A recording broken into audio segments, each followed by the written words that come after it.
Magandang araw po, ako po si Andrew, ang primary operator ng DTF machine dito sa 888 Bacolod.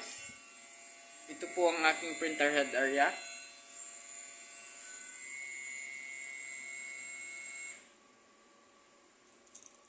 Ito naman po ang aking capping. Head clean.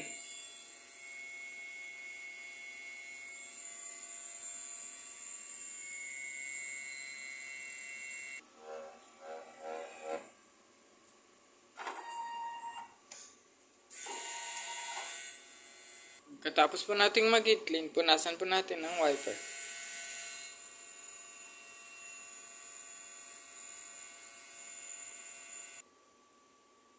Ito naman po ang aking nozzle check.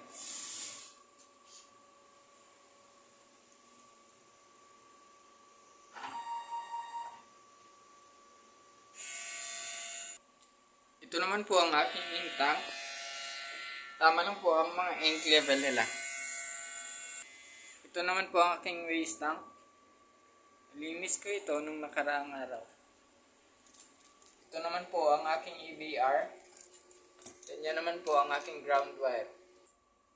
Ito naman po ang aking mga use. Ito naman po ang aking unused.